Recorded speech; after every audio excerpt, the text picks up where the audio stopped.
مسلم شریف کی حدیث ہے، اللہ کے نبی صلی اللہ علیہ وسلم نے ارشاد فرمایا کہ اگر علم ثریا کے پاس بھی ہو تو فارس کا ایک شخص اسے پا لے گا۔ امام جلال الدین سیوطی علیہ رحمہ فرماتے ہیں کہ یہ صحیح اور قابل اعتماد اصل ہے جس میں امام ابو حنیفہ علیہ رحمہ کی بشارت ہے۔ امام جلال الدین سیوطی رحمۃ اللہ تعالی علیہ کے شاگرد حضرت شیخ محمد بن یوسف شافعی علیہ الرحمہ فرماتے ہیں کہ امام سیوطی علیہ الرحمہ کا یہ فرمانا بالکل صحیح ہے کہ اس حدیث کا ارشاد امام اعظم ابو حنیفہ علیہ الرحمہ کی طرف ہے، کیونکہ اہل فارس میں سے کوئی بھی ان کے علاوہ علمی مقام کو حاصل نہ کر سکا۔ یہ مہینہ شعبان المعظم کا چل رہا ہے۔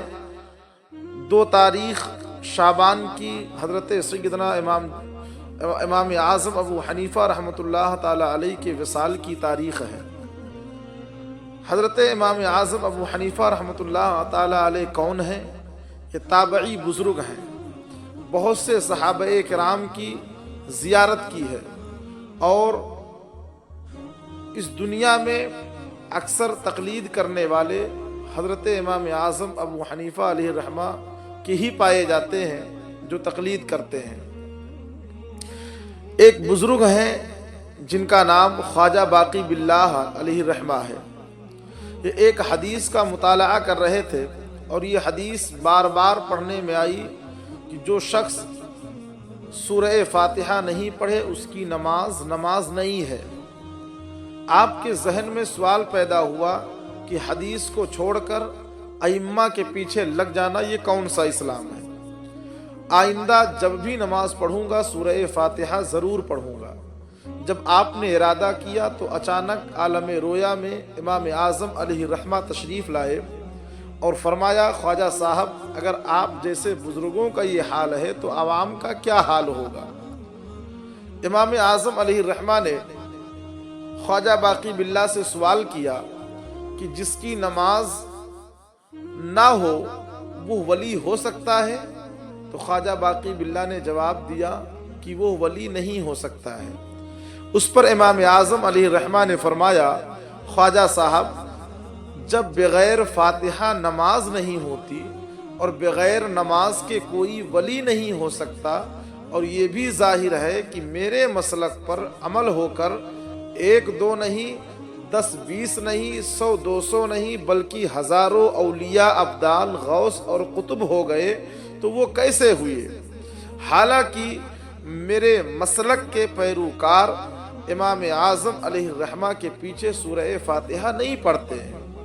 یہ سن کر خواجہ باقی باللہ سوچ میں پڑ گئے تو امام اعظم علیہ الرحمہ نے فرمایا، خواجہ صاحب سرکار کی یک طرفہ حدیث پر عمل کرنے سے کام نہیں بنتا ہے، بلکہ حبیب خدا صلی اللہ علیہ وسلم کی احادیث ساری کی ساری حضور ہی کی احادیث ہیں، لہٰذا سب پر عمل ضروری ہے۔ خواجہ صاحب سنیے، سرکار نے فرمایا کہ جس نے نماز میں سورہ فاتحہ نہیں پڑھی اس کی نماز نہیں ہوئی۔ یہ بھی حدیث رسول ہے اور یہ بھی ہمارے آقا کی حدیث ہے کہ امام کی قرأت مقتدی کی قرأت ہے۔ ہم دونوں حدیثوں پر عمل کرتے ہیں، امام کے پیچھے سورہ فاتحہ نہیں پڑھتے اور تنہائی میں پڑھتے ہیں۔ یہ فرما کر امام اعظم علیہ الرحمہ چلے گئے اور خواجہ صاحب نے تقریر کو سن کر اور سننے کے بعد عہد کیا کہ ہم آئندہ اپنے امام یعنی ابو حنیفہ علیہ الرحمہ کا دامن نہیں چھوڑوں گا۔ سبحان اللہ۔ تو یہ امام اعظم ابو حنیفہ رحمۃ اللہ تعالی علیہ کی شخصیت ہے۔ امام جعفر صادق رضی اللہ تعالی عنہ حتیم کعبہ میں تھے۔ امام اعظم ابو حنیفہ علیہ الرحمہ نے حضرت سیدنا امام جعفر صادق رضی اللہ تعالی عنہ سے سلام کیا، سلام کا جواب دیا، معانقہ کیا گیا۔ جب امام اعظم علیہ الرحمہ حتیم کعبہ سے چلے گئے تو کسی شخص نے عرض کیا، اے فرزند رسول کیا آپ ان کو جانتے ہیں؟ یہ سن کر امام جعفر صادق رضی اللہ تعالیٰ عنہ نے فرمایا میں نے تجھ سے زیادہ بیوقوف نہیں دیکھا، میں ان سے ان کے خادموں کا حال پوچھ رہا ہوں اور تو کہتا ہے کہ آپ ان کو جانتے ہیں، یہ ابو حنیفہ ہیں جو اپنے شہر کے سب سے بڑے فقیہ ہیں۔ سبحان اللہ، یہ شان امام اعظم ابو حنیفہ رحمۃ اللہ تعالی علیہ کی ہے۔ امام اعظم علیہ رحمہ کا سنت رسول کے مطابق یہ موقف ہے کہ اگر با جماعت نماز ادا کی جا رہی ہو تو مقتدی سورہ فاتحہ نہ پڑھے، خاموش رہے۔ اس موقف کے مخالف تقریباً 200 افراد امام اعظم علیہ رحمہ سے مناظرہ کے لیے پہنچ گئے اور آتے ہی شور شرابہ شروع کر دیا۔ امام اعظم علیہ رحمہ فرمانے لگے دیکھو یہ مناظرہ کرنے کا طریقہ درست نہیں ہے، تم لوگ ایک کام کرو، جو تم میں سے سب سے زیادہ علم رکھتا ہو اس کا اپنا امام اور امیر تسلیم کر لو، وہ اکیلا مجھ سے مناظرہ کرے۔ ان لوگوں نے ایک شخص جو ان میں سب سے زیادہ علم والا تھا اس کو منتخب کر لیا اور امام اعظم سے کہا یہ ہم سب کی طرف سے آپ سے بات کرے گا۔ امام اعظم نے سب کو پوچھا کہ کیا آپ اس بات پر متفق ہیں؟ لوگ کہنے لگے کہ جی ہاں ہم اس بات پر متفق ہیں۔ پھر امام اعظم نے فرمایا کیا اس کا بولنا تمہارا بولنا ہے؟ لوگ کہنے لگے جی ہاں اس کا بولنا ہمارا بولنا ہے۔ پھر اس کے بعد امام اعظم نے فرمایا کیا اس کی فتح تمہاری فتح ہوگی؟ لوگوں نے کہا کہ ہاں اس کی فتح ہماری فتح ہے۔ پھر اس کے بعد امام اعظم نے فرمایا کہ کیا اس کی شکست تمہاری شکست ہے؟ لوگ کہنے لگے کہ ہاں اس کی شکست ہماری شکست ہے۔ یہ سن کر امام اعظم علیہ رحمہ فرمانے لگے فیصلہ تو تم ہی لوگوں نے کر دیا۔ مناظرے کا طریقہ دیکھیے، سیدنا امام اعظم ابو حنیفہ رحمۃ اللہ علیہ کی فراست دیکھیے، کس طریقے سے مناظرہ کیا اور مناظرے میں شکست دے دی۔